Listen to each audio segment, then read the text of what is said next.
नमस्कार। जो भी उम्मीदवार झारखंड कक्षपाल परीक्षा की तैयारी कर रहे हैं, उन सभी का स्वागत है।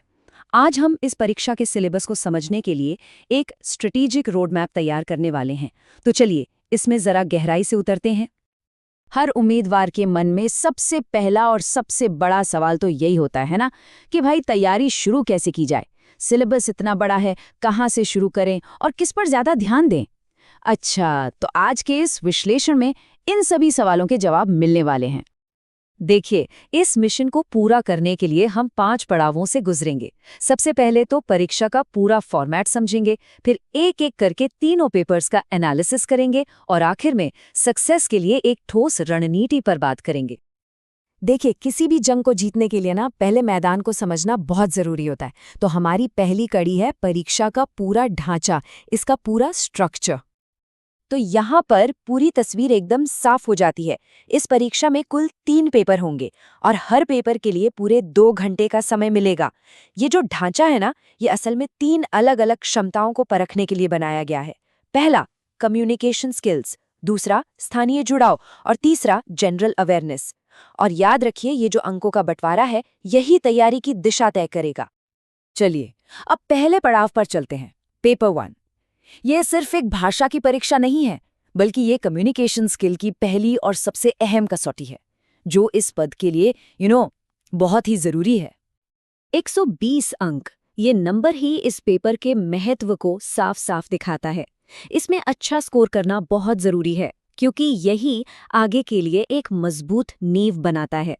इसमें 2 हिस्से हैं, हिंदी और अंग्रेजी।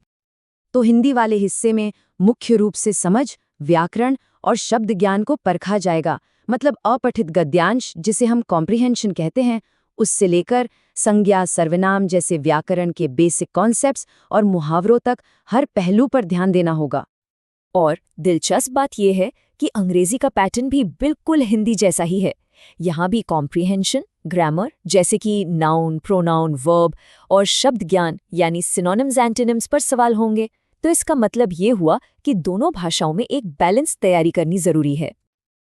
अब आते हैं पेपर 2 पर। ये वो पेपर है जो उम्मीदवारों को उनकी जड़ों से जोड़ता है और ये परखता है कि स्थानीय भाषा और संस्कृति पर उनकी पकड़ कितनी मजबूत है। पूरे 100 अंक। ये पेपर साफ तौर पर क्षेत्रीय भाषा के महत्व को दिखाता है। ये बताता है कि इस काम को असरदार ढंग से करने के लिए सिर्फ किताबी ज्ञान ही नहीं, बल्कि लोकल समझ और जुड़ाव भी उतना ही जरूरी है। इस पेपर की खासियत ये है कि उम्मीदवारों को कई भाषाओं में से किसी एक को चुनने का ऑप्शन मिलता है, जैसे कि खोटा, नागपुरी, संथाली या फिर हिंदी और अंग्रेजी भी। तो जिस भी भाषा को चुना जाए, उसके व्याकरण और साहित्य दोनों पर अच्छी पकड़ होनी चाहिए। और अब हम पहुंच चुके हैं सबसे चुनौतीपूर्ण पड़ाव पर, पेपर 3। इसे ज्ञान का महासागर कहना बिल्कुल भी गलत नहीं होगा, क्योंकि इसका दायरा बहुत बड़ा है और ये एक उम्मीदवार की ओवरऑल अवेयरनेस को परखता है। और ये महासागर भी 120 अंकों का है, यानी पेपर 1 के बराबर। इसका मतलब ये रैंक तय करने में एक बहुत ही डिसाइसिव रोल निभा सकता है। इसमें कई अलग-अलग विषय शामिल हैं। इसका पहला हिस्सा है जनरल नॉलेज। इसमें नेशनल और इंटरनेशनल लेवल के इतिहास, भूगोल, राजनीति से लेकर अर्थव्यवस्था और सबसे जरूरी करंट अफेयर्स तक सब कुछ शामिल है। मतलब देश दुनिया की हर बड़ी घटना पर नजर रखनी होगी। इसके बाद आता है झारखंड पर फोकस्ड जनरल नॉलेज।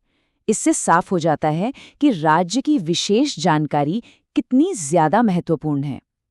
झारखंड का इतिहास, यहाँ की संस्कृति, भूगोल, उद्योग और खनिज संसाधन, इन सभी विषयों की गहरी समझ बहुत जरूरी है। अच्छा, अब बात करते हैं गणित की। यहाँ एक अच्छी खबर है कि ये 10वीं कक्षा के लेवल का होगा। इसमें प्रतिशत, औसत और अनुपात जैसे बेसिक अरिथमेटिक के सवाल होंगे। तो ये दिखाता है कि जोर मुश्किल कैलकुलस पर नहीं, बल्कि रोजमर्रा की प्रॉब्लम सॉल्विंग एबिलिटी पर है। और आखिर में है विज्ञान यानी साइंस। ये भी 10वीं के स्तर का ही है और इसका फोकस रोजमर्रा की जिंदगी से जुड़े विज्ञान पर है। मतलब फिजिक्स, केमिस्ट्री और बायोलॉजी के वो बेसिक सवाल जो हमारे आसपास की दुनिया को समझने में मदद करते हैं। तो हमने पूरे सिलेबस को तो समझ लिया है, पर अब सबसे जरूरी सवाल, इस महासागर को पार कैसे किया जाए। चलिए अब सफलता की रणनीति पर चलते हैं। तो यहाँ दो सबसे महत्वपूर्ण बातें हैं। पहली, भाषा, करंट अफेयर्स और 10वीं स्तर के गणित विज्ञान पर खास ध्यान देना चाहिए, क्योंकि ये स्कोरिंग एरियाज हैं। और दूसरी बात, जो शायद सबसे ज़रूरी है, वो है पिछले सालों के प्रश्न पत्रों और मॉडल टेस्ट पेपर से लगातार प्रैक्टिस करना। प्रैक्टिस ही टाइम मैनेजमेंट और सवालों के पैटर्न को समझने में मदद करेगी। तो ये है पूरा का पूरा रोड मैप। हर पड़ाव, हर विषय और हर चुनौती को हमने समझ लिया है। अब इस जानकारी के आधार पर एक सफल उम्मीदवार की अपनी रणनीति क्या होनी चाहिए, ये सवाल ही हमें मंजिल के और करीब ले जाएगा।